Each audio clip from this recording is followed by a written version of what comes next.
नेपाल की क्रांति है ये हम युवा ही करके रहेंगे। लेकिन एक फर्क है, नेपाल में जो क्रांति हुई वहां पर जेन जी लोगों ने की थी, ये भारत की क्रांति हम कैडर जी लोग करेंगे। क्योंकि हम कैडर बेस ऑर्गेनाइजेशन चलाने वाले लोग हैं।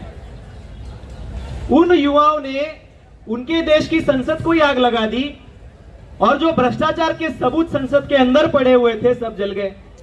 तो इतने बेवकूफ तो हम लोग हैं नहीं। हम लोग संविधान को मानने वाले लोग हैं, बाबा साहब अंबेडकर जी को मानने वाले लोग हैं, हम संसद को भी मानने वाले लोग हैं। इसलिए हम लोग आंदोलन चलाएंगे, नेपाल जैसी क्रांति भी करेंगे, लेकिन संवैधानिक तरीके से करेंगे।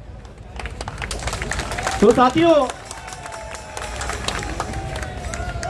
ये जो आज भारतीय विद्यार्थी मोर्चा के द्वारा अरे मूल निवासियों का नारा है, मूल निवासियों का नारा है। आपका जो जोश है वो झंडा लहरा कर दिखाना है। और जो नारे मैं दे रहा हूं, मेरे पीछे पीछे जोरदार नारे देने हैं, क्योंकि सिर्फ 15 मिनट की दूरी पर यहां से संसद है, 15 मिनट की दूरी पर है। आपकी आवाज वहां पर बैठे हुए जो गूंगे बहरे जो लोग हैं ना, उन तक आपकी आवाज पहुंचनी चाहिए। अरे मूल निवासियों का नारा है, अरे मूल निवासियों का नारा है, अरे मूल निवासी जागेगा, अरे मूल निवासी जागेगा। धन्यवाद, धन्यवाद, बहुत बहुत धन्यवाद साथियों। आज आप लोगों का जोश देख के मुझे तो ये तसल्ली हो गई है कि नेपाल देश जैसी क्रांति करने के लायक हम हो चुके हैं। और ये जो नेपाल की क्रांति है ये हम युवा ही करके रहेंगे। लेकिन एक फर्क है, नेपाल में जो क्रांति हुई वहां पर जेन जी लोगों ने की थी, ये भारत की क्रांति हम कैडर जी लोग करेंगे। क्योंकि हम कैडर बेस ऑर्गेनाइजेशन चलाने वाले लोग हैं। उन युवाओं ने उनके देश की संसद को ही आग लगा दी और जो भ्रष्टाचार के सबूत संसद के अंदर पड़े हुए थे सब जल गए। तो इतने बेवकूफ तो हम लोग हैं नहीं। हम लोग संविधान को मानने वाले लोग हैं, बाबा साहब अंबेडकर जी को मानने वाले लोग हैं, हम संसद को भी मानने वाले लोग हैं। इसलिए हम लोग आंदोलन चलाएंगे, नेपाल जैसी क्रांति भी करेंगे, लेकिन संवैधानिक तरीके से करेंगे। तो साथियों, ये जो आज भारतीय विद्यार्थी मोर्चा के द्वारा 6 अक्टूबर को जंतर मंतर में आज हम लोग महारैली यहां पर करने जा रहे हैं, कर रहे हैं। और इस महारैली में जो हमारे विचार मंच पर उपस्थित सभी मान्यवर और आप सभी देश के कोने कोने से आए हुए साथियों का मैं यहां पर स्वागत करता हूं। साथियों, काफी महत्वपूर्ण बात है समझने के लिए कि आज इस देश में शिक्षा व्यवस्था का जो इतिहास है ये एक बहुत बड़ा इतिहास है। क्योंकि भारत में हमें शिक्षा मुफ्त में नहीं मिली। भारत में शिक्षा मिलने के लिए 108 वर्ष का संघर्ष हमारे महापुरुषों द्वारा चलाया गया और तब जाकर आर्टिकल 21A में, इंडियन कॉन्स्टिट्यूशन के आर्टिकल 21A में फ्री एंड कंपलसरी एजुकेशन मिला। ये जो राइट टू एजुकेशन है ये आर्टिकल 21A के तहत मिला। उसके लिए भी बाबा साहब को अमेंडमेंट करनी पड़ी संविधान के अंदर, तब जाके साथियों हमें शिक्षा का अधिकार मिला है। और ये आज हम देख रहे हैं जिन लोगों को आर्टिकल 21A के तहत, आपको पता नहीं होगा, मैं आपको आर्टिकल 21A क्या है वो समझा रहा हूं। आर्टिकल 21A के तहत जो भी बच्चे जिनकी उम्र 6 से लेकर 14 साल तक है, उन सभी बच्चों को फ्री एंड कंपलसरी एजुकेशन मिलना चाहिए। तो साथियों, ये जो मैं आर्टिकल 21A के बारे में आपको समझा रहा था कि आर्टिकल 21A में लिखा गया है कि जो 6 साल की उम्र से लेकर 14 साल उम्र तक के जो बच्चे हैं उनको फ्री एंड कंपलसरी एजुकेशन दिया जाए। और ये जिम्मेदारी इंडियन कॉन्स्टिट्यूशन ने सरकार पर लगाई है।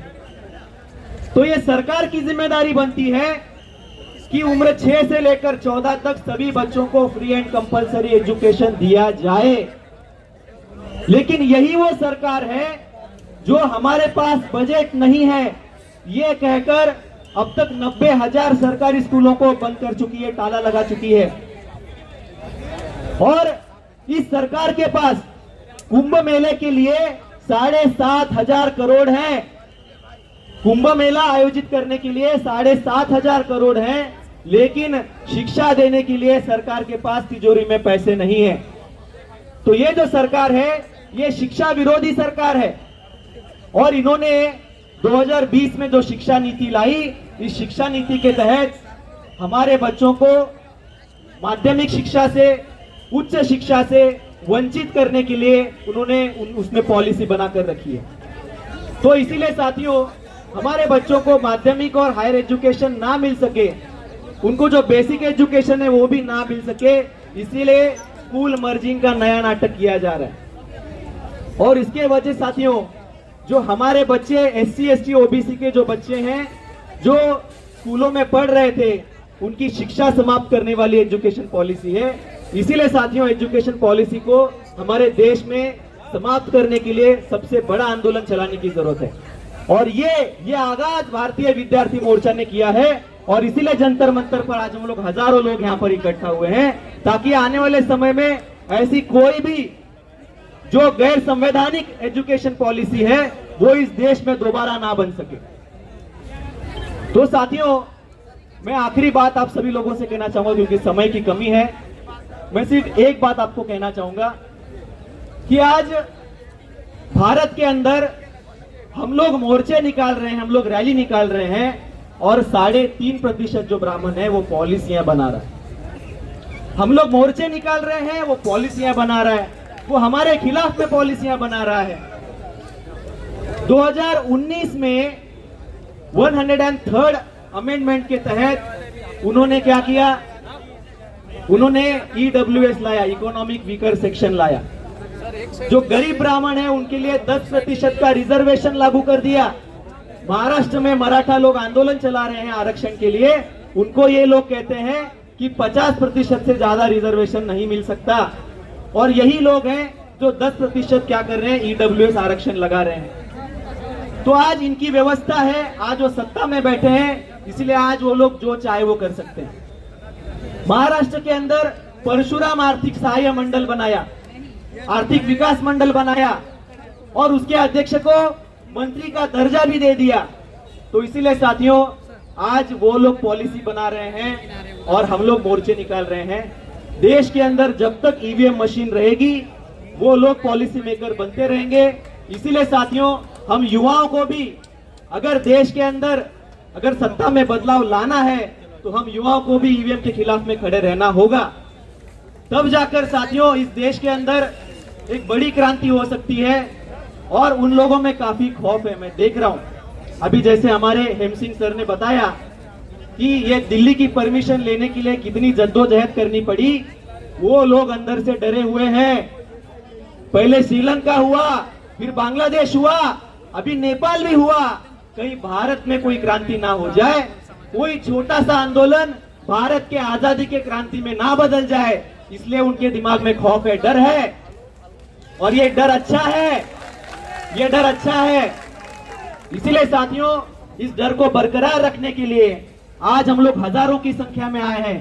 6 महीने में और तैयारी करेंगे, और लाखों की तैयारी में, लाखों के संख्या में यहाँ पर जंतर मंतर पर आएंगे। इसके लिए आप सभी लोग साथ और सहयोग करोगे, ऐसी आशा और अपेक्षा रख के मैं यहाँ पर अपनी बातों को विराम देता हूँ। धन्यवाद। जय भारत, जय मूल्यवान।